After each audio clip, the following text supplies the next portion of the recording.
Alright, here today we're starting out with a Protoss versus Terran game, 1v1. The Terran player did random Terran, so the Protoss doesn't know what he's up against.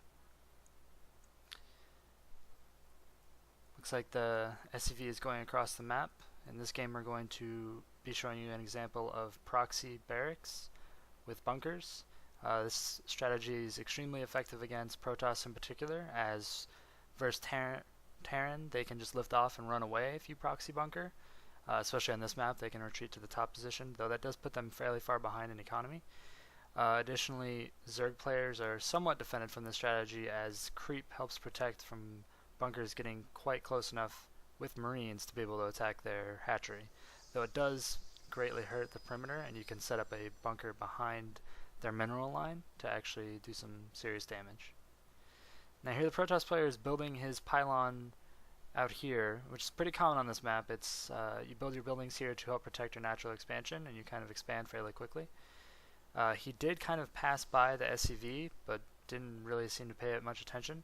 It doesn't look like he's looking for where that SCV went. The SCV is building a bunker up, or a barracks up here, and we'll probably be building a bunker here in a second. It's important to note how many units you want. You only want to start at 10 SCVs, and you probably aren't going to move much higher than that throughout the game, as you're going for a very all-in strategy here. Now, the Protoss player scouts the Terran, and one of the interesting things about Terran proxying is it's kind of hard to detect sometimes. I mean, you walk into this guy's base and you think, oh, well, maybe he just lagged a second and started his supply depot late and he's capped. Because you see quite a few SCVs, so you're thinking, maybe he capped himself on accident. Happens even to the best of us.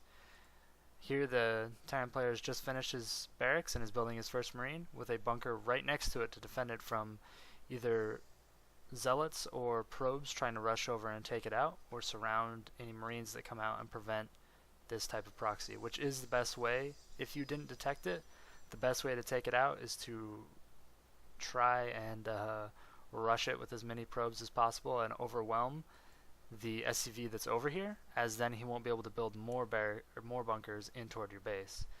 Now you want to micro your Marines a good amount, and what you're going to be doing here is just lightly harassing his mineral line. Looks like the Protoss player has built a second gateway. He hasn't built a cybernetics core. He's going for a second gateway, probably because he realizes what's going on now. Terran player's only at 12 SCVs, though with this push he's only one behind the Protoss player. Alright, so here the Protoss player is going to try and get to those Marines, but they quickly retreat inside the bunker as the third one comes out. Now the really important thing, again, to stopping these type of pushes is taking out this SCV that's over here.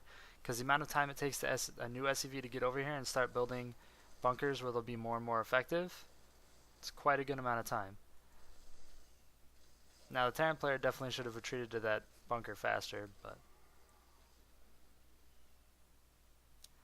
now the Protoss player is using this time to his advantage, waiting for that next bunker to be built to get as much mining in as possible. He's still building more and more zealots. He is supply capped currently, but our Terran player is helping him out with that. Now once the bunker gets in range of your nexus, it's probably going to be a good game for you as a Protoss player, as you can't lift off and run away. The Protoss player realizes this, and he starts sending his zealot over toward the Terran player's base, who realizes that the zealot is now gone and starts to build up his wall.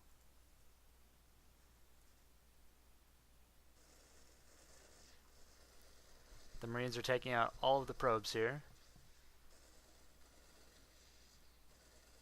and the probes are making a dash for the Terran player's base. The Terran player knows this and decides to finish off the nexus. Now the Terran player should build another barracks over here to try and actually wall off. That's one of those things that you can do to help keep yourself alive and prevent the counter push, but he didn't.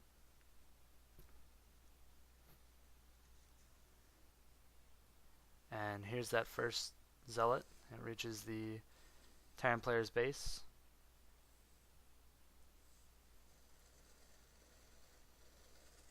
Meanwhile, the Protoss player is at 4 zealots, while the Terran player is only at 7 marines. And the Terran player is getting attacked by the remnants of the Protoss army. Here's the bunker going up next to the mineral line to try and defend from all these Zeals that have managed to reach his base.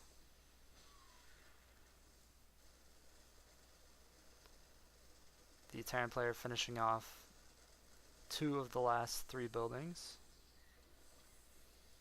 And there's the liftoff and runaway by the Terran player.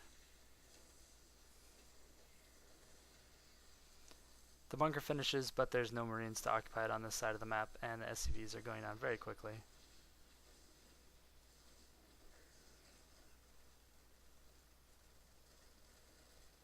This last gateway is below half health, and the assimilator is also almost dead.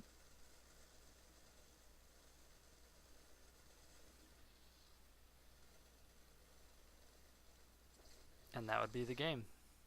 Now, important things to notice here was A, sneaking in your SCV effectively. On a lot of maps, players will watch their front of their gate very closely, especially versus Protoss players, expecting some type of proxy. At the very least, a pylon in the back of the base to warp in units later. Wide ramps like this map, Scrap Station, and a few others are the best places to try and proxy if you're going to go for it, or the best places to try and defend from a proxy, as other players have a very high chance of trying it on these types of maps. Now, the bunker strategy works best versus Protoss, again, as they really don't have any type of defense versus this. They can go stalkers and have the same range as bunkers and pick off marines while they're outside of bunkers and chase them down, which kind of prevents the harassment of the mineral line, as well as they can pick off the SCV. That's generally your best bet. You probably should have gone for a cybernetics core instead of the second gateway and started getting stalkers to try and take out the units, the marines that were having to leave their bunkers, or the SCV that was over here. Again, the best thing to do is take out the SCV if you fail to notice the proxy until it's too late. Just try and take out the SCV. Same thing as a Protoss cannon rush. Same thing as another good rush would be the Zergling, and then six Zerglings and 1 drone. Build a spine crawler on their base and try and defend it in Zerg v Zerg. Also a tactic that I'll show you here later if I can pull it off in one of my games. Thanks for listening.